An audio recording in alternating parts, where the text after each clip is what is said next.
शुरू करें। हेलो दोस्तों, हेलो। स्वागत है आप सबका हमारे YouTube channel the Q reactors पर। आज हम बहुत इंटरेस्टिंग चीज़ देखने वाले हैं जो कि साइंस से रिलेटेड है और ये हमें सभी को लगभग क्यूरियोसिटी होती है कि ये चीज़ हम क्यों नहीं देख सकते, जिसका टाइटल बताएंगे जी के भाई। तो जो टाइटल है, और जैसा कि मोहित भाई ने बताया कि ऐसी चीज़ें जिन्हें हम नहीं देख सकते हैं या फिर किसी विशेष उपकरण के जरिए देख सकते हैं। बिल्कुल। तो जो टाइटल है वो है 10 things you can see under only Microsoft. बिल्कुल, you can see only under Microsoft microscope.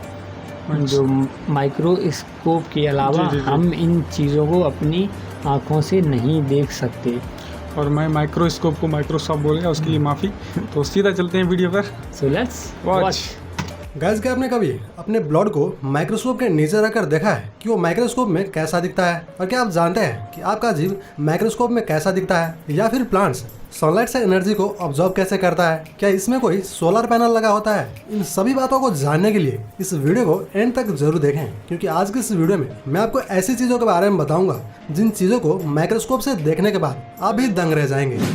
दोस्तों, बचपन में जब हम साइंस किताब में ब्लड के बारे में पढ़ते हैं तो वहाँ पर हमें ब्लड का आकार कुछ इस तरह दिखाया जाता है, जबकि हम अपने आंखों से देखते हैं तो ब्लड हमें कुछ इस तरह लाल दिखाई देता है, जो कि लिक्विड फॉर्म में होता है। अब ऐसा में हमें समझ में नहीं आता टीचर हमें क्या दिखा रहा है। दरअसल ब्लड का स्ट्रक्चर कुछ ऐसा ही होता है, लेकिन ये एक माइक्रोस्कोपिक इमेज होता है। जब आप अपनी ब्लड को माइक्रोस्कोप के नीचे रखकर 400 गुना जूम करेंगे तो आपके ब्लड के अंदर मौजूद ब्लड सेल दिखाई देगा, और उसके साथ साथ बैक्टीरिया और प्रोटोजोन्स भी नजर आएंगे। और ये सभी ब्लड सेल प्लाज्मा के अंदर होता है, जिसे हमें जूम आउट करने पर लिक्विड फॉर्म में दिखाई देता है। दोस्तों, हम बचपन से ही पढ़ते और सुनते आ रहे हैं कि प्लांट्स हमेशा सनलाइट की एनर्जी से ही अपना खाना बनाता है, लेकिन ये कैसा पॉसिबल है? क्या प्लांट्स के पत्तियों में कोई सोलर पैनल लगा होता है? दरअसल इसमें कोई सोलर पैनल नहीं लगा होता है, लेकिन ये सोलर पैनल के तरह ही काम करते हैं। जब आप प्लांट्स के पत्तियों को माइक्रोस्कोप के नीचे रखकर जूम करेंगे तो आपको पत्तियों के ऊपर छोटे छोटे होल्स दिखाई देंगे, और इन्हीं होल से होकर सन का एनर्जी प्लांट्स के अंदर जाता है और प्लांट्स अपना खाना बनाता है। लेकिन अगर आप प्लांट्स के सभी पत्तियों को तोड़ देंगे तो प्लांट्स पूरी तरह से सूख जाएगा, क्योंकि उनके पास सन की एनर्जी एब्जॉर्ब करने के लिए कोई भी पत्तियां नहीं होगा।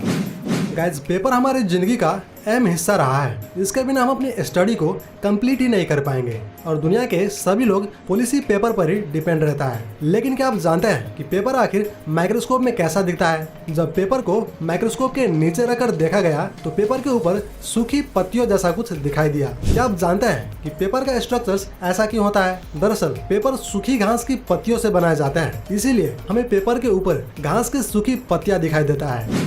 गाइस, जुबान हमारे शरीर का सबसे अहम अंग है, जिसे हमें खाने का टेस्ट पता चलता है और हमें बोलने में भी मदद मिलता है। नॉर्मली जब हम अपनी आंखों से देखते हैं तो हमें अपनी जुबान बहुत स्मूथ एंड पिंक कलर का नजर आता है, लेकिन जब हम अपने जीभ को माइक्रोस्कोप के नीचे रखकर देखेंगे तो हमारी जीभ कुछ इस तरह दिखाई देगा, जिसमें बहुत सारे नुकीले कांटे होते हैं जो नॉर्मल आंखों से बिल्कुल भी नजर नहीं आते। लेकिन अगर हम इसे माइक्रोस्कोप से देखते हैं तो हमें ये कांटे क्लियरली दिखाई देगा।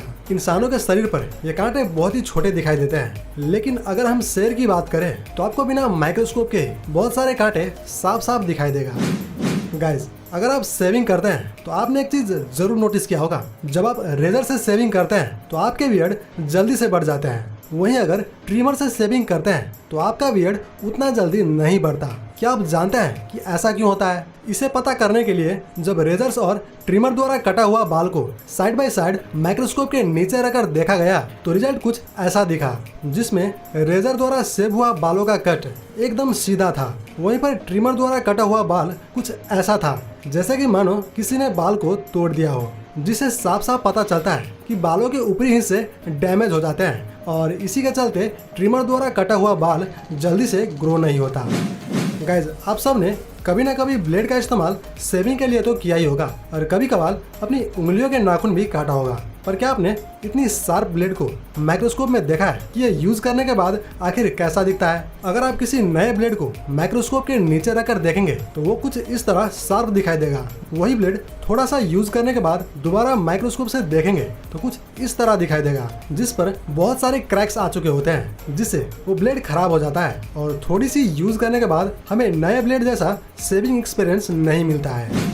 गाइज, स्पर्म के बारे में भला कौन नहीं जानता। ये सब आपने स्कूल में 7-8 क्लास में ही पढ़ा होगा कि स्पर्म एक मेल रिप्रोडक्टिव सेल है जो फीमेल के कांटेक्ट में आने के बाद फर्टिलाइज होकर बच्चा पैदा होते हैं। नॉर्मली आंखों से देखने पर स्पर्म प्लाज्मा के फॉर्म में दिखते हैं, लेकिन क्या आपने कभी सोचा है कि ये स्पर्म माइक्रोस्कोप में कैसा दिखता है? ये बंदा अपने स्पर्म को माइक्रोस्कोप के नीचे रखकर देखा और इंतहाई जूम किया तो स्पर्म कुछ इस तरह दिखाई दिया, जिसमें बहुत सारे छोटे छोटे सेल्स थे जो इधर उधर भाग रहा था। और इसमें से आप कुछ एबनॉर्मल सेल को भी देख सकते हैं जो एक आम सेल के मुकाबले कमजोर लग रहा है, और एक सेल जिसका सिर टेढ़ा है और दूसरा जिसका पूंछ बड़ा होने के कारण ठीक से मूव नहीं कर पा रहा है। अब आप सोच रहे होंगे कि क्या इस बंदे का स्पर्म खराब है? जी नहीं, हमारे स्पर्म में लाखों करोड़ों जीवित सेल होते हैं जिसमें से फर्टिलाइज होने के लिए या कह लो बच्चा पैदा करने के लिए किसी एक सेल का ही जरूरत होता है। अब इन लाखों सेल में से कुछ सेल नेचुरली एबनॉर्मल होते हैं, लेकिन प्रेगनेंसी के आखिरी स्टेज तक वही सेल पहुंचते हैं जो इन सभी में से सबसे हेल्दी एंड स्ट्रांग होता है। दोस्तों, बर्फ कितना ठंडा होता है ये तो आपको पता ही होगा, जो जमने के बाद अपना खुद का लेयर बना लेता है जिस पर आप चल भी सकते हो। लेकिन क्या आपने कभी सोचा है कि बर्फ आखिर माइक्रोस्कोप में दिखता कैसा है? तो जब इसे माइक्रोस्कोप के नीचे रखकर देखा गया तो बर्फ का स्ट्रक्चर्स कुछ इस तरह दिखाई दिया, जैसा कि मानो आर्टिस्ट द्वारा बनाया गया बहुत ही खूबसूरत फ्लावर हो। दरअसल ऐसा इसलिए होता है क्योंकि इन बर्फ के अंदर पानी का बाफ फंस जाता है जो अंदर एक डिजाइन में बदल जाता है।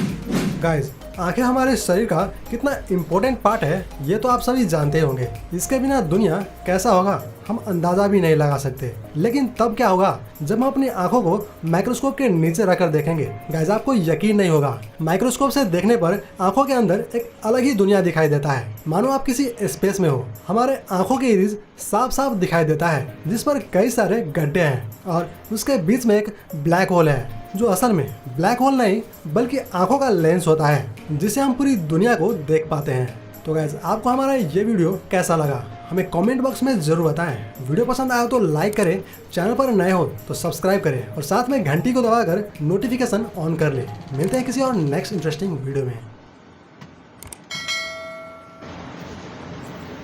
तो कैसा लगा वीडियो आपको? वीडियो काफ़ी जानकारी से मतलब परिपूर्ण था, और वीडियो में कुछ चीज़ें मतलब हमने नहीं देखा। जैसे मुझे इसमें एक उम्मीद थी कि इसमें दही भी दिखाया जाएगा। बिल्कुल, तो दही या दही दूध इसमें नहीं दिखाया गया है क्योंकि दही में जो बैक्टीरिया होते हैं वो हम लोग नहीं देख पाते हैं, और बिना बैक्टीरिया के ऐसा होता है कि मतलब बता रहे दही जमता नहीं है ना, जब तक उसमें कीड़े नहीं पड़ेंगे तब तक दही जमता नहीं है। तो मैं ये चीज़ इसमें गेस कर रहा था कि हो सकता है इसे भी इंक्लूड किया जाए, लेकिन नहीं किया। और सबसे अच्छी बात हमें ये लगी कि जो ह्यूमन टंग है उसे देखने के बाद मुझे लग रहा है मुझे अब और इसमें हमें लग रहा है दही को इसलिए भी शामिल ना किया गया हो क्योंकि वीडियो देखने के बाद हो सकता है काफ़ी लोग दही खाना ही छोड़ दें, क्योंकि कोई कीड़े खाना चाहेगा, क्योंकि उसमें कीड़े तो नहीं वायरस होते बहुत छोटे छोटे जो कि हमें आँखों से बिल्कुल भी दिखाई नहीं देंगे, जैसे कि आपके ब्लड में होते हैं उसी तरह के। लेकिन एक बात बता दें कि ये जो भी है मतलब बैक्टीरिया जो भी है वो ह्यूमन इम्यूनिटी के लिए काफ़ी अच्छे होते हैं। बिल्कुल, ऐसा हम लोगों ने पढ़ा है शायद। बिल्कुल है ना? हाँ, बिल्कुल ये मतलब ह्यूमन इम्यूनिटी के लिए अच्छा होता है क्योंकि जो बैक्टीरिया होते हैं हमारे शरीर के लिए बहुत ज़रूरी होते हैं। बिल्कुल, अगर आपको पता है कि दही में कौन से जीवाणु होते हैं तो आप हमें कमेंट करके ज़रूर बता सकते हैं। तो और वीडियो में और कौन सी थी चीज़? पहले तो ब्लड सेल्स दिखाया गया था, ब्लड सेल, और उसके बाद क्या दिखाया गया था? ये पेड़ पौधे की कैसे ये खाना बनाते हैं, फोटोसिंथेसिस यानी प्रकाश संश्लेषण, जो हमने बचपन में पढ़ा था, 6वीं 5वीं 6वीं से पढ़ते आ रहे हैं की प्रोसेस बताई थी कि किस तरह से पौधे या फिर ये हमें लग रहा है ये जो वीडियो है हमारे जो भी साइंस के स्टूडेंट है उनके लिए बहुत लाभदायक सिद्ध होने वाला है। तो उम्मीद करता हूँ ये सभी को वीडियो अच्छा लगेगा जैसे हमें अच्छा लगा। और कुछ बोलना है? नहीं, कुछ नहीं। तो वीडियो काफ़ी इन्फॉर्मेटिव था। इसी तरह की वीडियोस देखने के लिए आप हमारे यूट्यूब चैनल को लाइक करें, शेयर करें और सब्सक्राइब करें। मिलते हैं आपसे अगली वीडियो, जब तक के लिए जय हिंद।